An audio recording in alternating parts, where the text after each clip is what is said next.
Hi friends, welcome back to my YouTube channel. ఈరోజు మనం చాలా సింపుల్గా ఉండే ఎగ్ ఫ్రైడ్ రైస్ ఎలా చేయాలో చూద్దాం.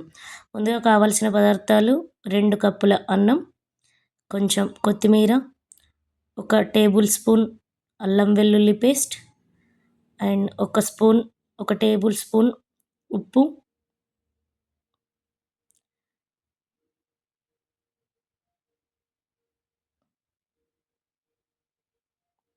ఒక టీ స్పూన్ కారపొడి, ఒక ఉల్లిగడ్డ, కొంచెం పసుపు, కొంచెం ధనియాల పొడి, 5 మిరపకాయలు,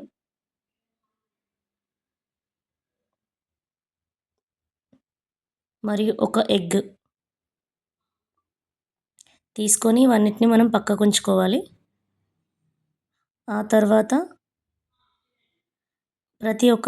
ప్రతి ఒక్క ఐటెం ఉందో లేదో మంచిగా సరిగ్గా చెక్ చేసుకోవాలి. ఆ తర్వాత మనం ఫస్ట్ మిరపకాయలని కట్ చేసుకోవాలి చిన్న చిన్న ముక్కలుగా. పెద్ద పెద్దగా ఉంటే అవి గోలై మిరపకాయలు, కాబట్టి మనం ఒక్క మిరపకాయలో 4 ఇట్లా చీలికలు చేసుకొని, లేకపోతే 2 చీలికలు చేసుకొని చిన్న చిన్నగా మిరపకాయలను కట్ చేసుకోవాలి. మనం మిరపకాయలను కట్ చేసుకుంటేనే అవి మంచిగా గోలితేనే ఎగ్ ఫ్రైడ్ రైస్ అనేది మంచిగా టేస్ట్ వస్తుంది. ఒక్కొక్క మిరపకాయ మన పళ్ళ కింద పడ్డ కొద్దీ కారం కారంగా మన మన నాలుక యొక్క రుచిని రెట్టింపు చేస్తుందన్నమాట. సో మిరపకాయలు కట్ చేసే విధానం కూడా ఎగ్ ఫ్రైడ్ రైస్లో చాలా ఇంపార్టెంట్. సో అందరూ గుర్తుంచుకొని మంచిగా మిరపకాయలు కట్ చేసుకోండి. తర్వాత ఒక ఉల్లిగడ్డ కట్ చేసుకోవాలి. ఉల్లిగడ్డ కూడా చిన్న చిన్న ముక్కలుగా స్క్వేర్ షేప్లో కట్ చేసుకోవాలి. కట్ చేసుకున్న తర్వాత ఉల్లిగడ్డలను మరియు మిరపకాయలను పక్కకు ఉంచుకోవాలి. ఆ తర్వాత కొంచెం కొత్తిమీరాకును తీసుకొని కొత్తిమీరాకును మంచిగా నీట్గా కడుక్కొని పక్కకు పెట్టుకోవాలి ఫస్టే. ఆ తర్వాత కొత్తిమీరాకును కూడా చిన్న చిన్న ముక్కలుగా కట్ చేయాలి.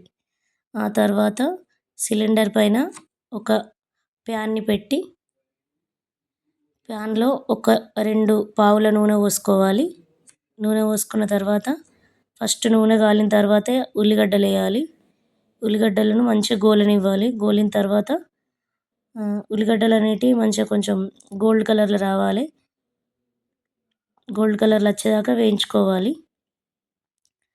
ఆ తర్వాత ఉల్లిగడ్డలు వేసిన తర్వాత మనం మిరపకాయలు వేయాలి.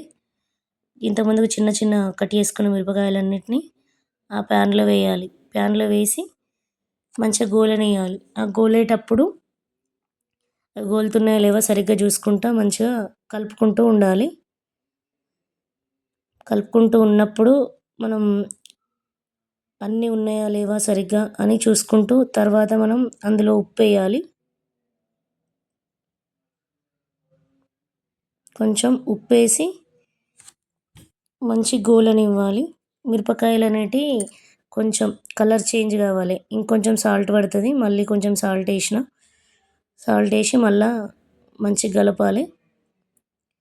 కలిపిన తర్వాత ఒక్కొక్క మిరపకాయ అనేది మంచిగా ఇట్లా కలర్ చేంజ్ అయ్యేదాకా మిరపకాయలను గోలేయాలి. మిరపకాయలు ఉల్లిగడ్డలు ఎంత మంచిగా గోలితే అంత మంచిగా టేస్ట్ వస్తుంది అన్నమాట. మనం మంచిగా కలుపుకోవాలి, లేకపోతే అడుగు అనేది మాడిపోతుంది ఉప్పు వేయబట్టి. కాబట్టి ఎప్పటికీ కలుపుకుంటూనే ఉండాలి. మనం కలిపే విధానం పైన కూడా ఆధారపడి ఉంటుంది మన రెసిపీ అనేది. సో ప్రతి ఒక్కరు ట్రై చేయండి. ఈ రెసిపీ చాలా బాగుంటుంది. మంచిగా మిరపకాయలు గోలేదాకా గోలియాలి. గోలిచ్చిన తర్వాత మనం నెక్స్ట్ ఐటెం అల్లం వెల్లుల్లి పేస్ట్ యాడ్ చేయాలి. అల్లం వెల్లుల్లి పేస్ట్ అనేది ముద్ద ఒక్క దగ్గరే కాకుండా మంచిగా స్ప్రెడ్ చేయాలి. బౌల్ మొత్తం స్ప్రెడ్ చేసి అది అల్లం వెల్లుల్లి పేస్ట్ అనేది పచ్చి వాసన పోయే వరకు మంచిగా వేగించాలి. వేగే వరకు వాటిని వెయిట్ చేయాలి ఒక 2 మినిట్స్ వరకు.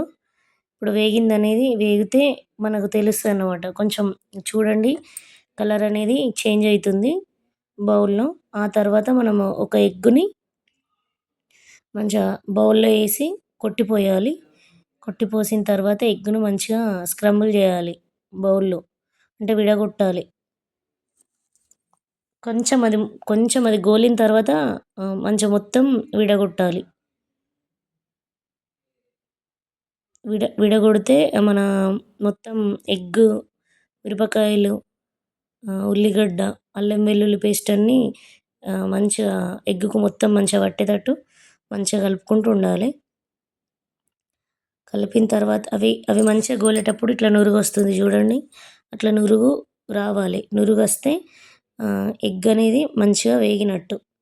మనం చూసుకుంటూ ఉండాలి. మళ్ళీ మాడిపోకూడదు కాబట్టి కలుపుకుంటూ ఉండాలి మన బౌల్‌లో. దీని తర్వాత ఇది ఇట్లా నురుగొచ్చేంత వరకు మనం వెయిట్ చేయాలి. ఇది చూడండి ఇప్పుడు ఎంత ఎక్కువ నురుగొస్తుంది గదా! ఈ టైంలో మనం మళ్ళా వేరే ఐటెమ్స్‌ని యాడ్ జేయాలి. ఇప్పుడు మనం కొంచెం పసుపు యాడ్ జేసి పసుపును కలుపుకోవాలి. కలుపుకున్న తర్వాత పసుపు మంచిగా గోలి ఇప్పుడు మంచి టేస్ట్ వస్తది. మంచి వాసన వస్తదనమాట. వాసన వచ్చే వరకు మంచిగా కలుపుకోవాలి. చూడండి ఎంత నురుగొస్తుంది. అట్లా రావాలి. బబుల్స్ బబుల్స్ వస్తే మనం మనం వేసిన అన్నీ మన ఎగ్ అనేది మంచిగా వేగినట్టన్నమాట. తర్వాత కొంచెం కొత్తిమీర గూడా ఇందులో ఏసి కొంచెం కొత్తిమీర తర్వాత గార్నిష్ చేయాలి. కొత్తిమీర గూడా మంచిగా వేగిన తర్వాత కొంచెం కొంచెం మనం తీసుకున్న అన్నమంతా బౌల్‌లో ఏసేయాలి. కొంచెం కొంచెం మన చేత్తోటి తీసుకుంటూ ఎయాలి. ఒకటేసారి ఏస్తే మొత్తం పక్కలకు పడిపోతది కాబట్టి కొంచెం కొంచెం ఏసుకుంటా మంచిగా కలుపుకోవాలి. చూడండి నేను కలిపిన విధంగా మీరు మంచిగా కలుపుకోండి. కలుపుకున్న తర్వాత ప్రతి అన్నం మెతుక్కి మనం ఏ పోసిన నూనె గానీ, పసుపు గానీ అన్నీ మంచిగా కలిసేటట్టు కలుపుకుంటూ కొంచెం కొంచెం అన్నం వేసుకుంటా మొత్తం అన్నం అయిపోయేదాకా వేసి కలుపుకోవాలి. అన్నం మొత్తం పసుపు రంగు వచ్చేదాకా కలుపుకోవాలి. అట్లా మనం వేసిన రైస్ మొత్తం పసుపు కలర్ కావాలి. అంటే మనం కలిపిన కొద్దీ అయితది. ఒక 2 మినిట్స్, 3 మినిట్స్ వరకు కలుపుకుంటూ ఉండాలి. కలుపుకుంటూ ఉంటే ఎగ్ రైస్ అనేది కలర్ చేంజ్ అయితది. కలర్ చేంజ్ అయిన తర్వాత మంచిగా అది మనకు గోలినట్టు వాసనొస్తది. వాసనొచ్చేదాకా అట్నే ఉంచాలి. వాసనొస్తేనే అది మంచిగా అంటే వేగినట్టు దానర్థం. తర్వాత ఇందులో కొంచెం ఒక్క టీ స్పూన్ అయితే సరిపోతది కారప్పొడి. కొంచెం టీ స్పూన్ అంత కారప్పొడి అన్నం పైనేసి మంచిగా అంటే కొంచెం కొంచెం కొంచెం కొంచెం అన్నమంతా ఇట్లా పక్క పక్కకి ఇట్లా అనుకుంటా మొత్తం కలుపుకోవాలి. మంచిగా కలుపుకున్న కొద్దీ కారం గూడా ప్రతి అన్నం మెతుక్కు అంటేటట్టు కలుపుకోవాలన్నమాట. ఈ ప్రాసెస్ గూడా ఒక 2, 3 నిమిషాలు పడతది. మంచిగా కలుపుకొని ఇది గూడా మంచి గోలినట్టు వాసనొస్తది. వాసనొచ్చే వరకు కలుపుకోవాలి. ఆ తర్వాత మళ్ళీ కొంచెం కొత్తిమీరాకేయాలి. కొత్తిమీరాకేసిన తర్వాత గార్నిష్ కోసం మాత్రమే ఇది ఏసుకోవడం. ఫస్టే మనకు టేస్ట్‌కి తగ్గట్టు తాలింపులోనే ఏసుకున్నాం. కాబట్టి ఇప్పుడు కొంచెం మళ్ళీ లాస్ట్‌కి కొంచెం కొత్తిమీర పొడి గూడా యాడ్ జేసుకోవాలి. కొత్తిమీర పొడి యాడ్ చేసుకుంటే టేస్ట్ అనేది ఎన్హాన్స్ అవుతది. కాబట్టి కొత్తిమీర పొడి గూడా ఏసుకోవాలి. కొత్తిమీర పొడి అంటే చాలామందికి అర్థం కాదు. కొత్తిమీర పొడి అంటే మేమిక్కడ ధనియాల పొడి అంటారు చాలామంది. కానీ మేము కొత్తిమీర పొడని పిలుస్తామన్నమాట. సో, ఇప్పుడు కొత్తిమీర పొడి ఏసిన తర్వాత మంచిగా మళ్ళొకసారి అన్నం మొత్తం కలుపుకోవాలి. కలుపుకుంటే ఏందంటే కొత్తిమీర పొడి గూడా ప్రతి అన్నం మెతుక్కు మంచిగా బౌల్‌లో మొత్తం స్ప్రెడ్ అయితది.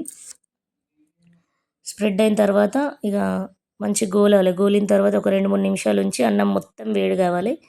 అన్నం మొత్తం వేడైతే వేడి వేడి అన్నంని మనం ప్లేట్‌లో ఏసుకొని తింటే మంచిగా టేస్ట్ వస్తదనమాట. ఇందులో కొంచెం నిమ్మకాయ పిండుకొని కొంచెం ఆనియన్ గూడా కట్ చేసి పెట్టుకొని అన్నంలో తింటే చాలా బాగా టేస్ట్ వస్తదన్నమాట. ఒకసారి మీరు ఖచ్చితంగా ఈ రెసిపీని మీ ఇంట్లో ట్రై చేయండి. చాలా బాగుంటుందండి. ఇప్పుడు ఒక ప్లేట్ తీసుకొని ప్లేట్‌లో కొంచెం అన్నం వేసుకొని టేస్ట్ చూడడం. Please like, share and subscribe my channel. Thank you.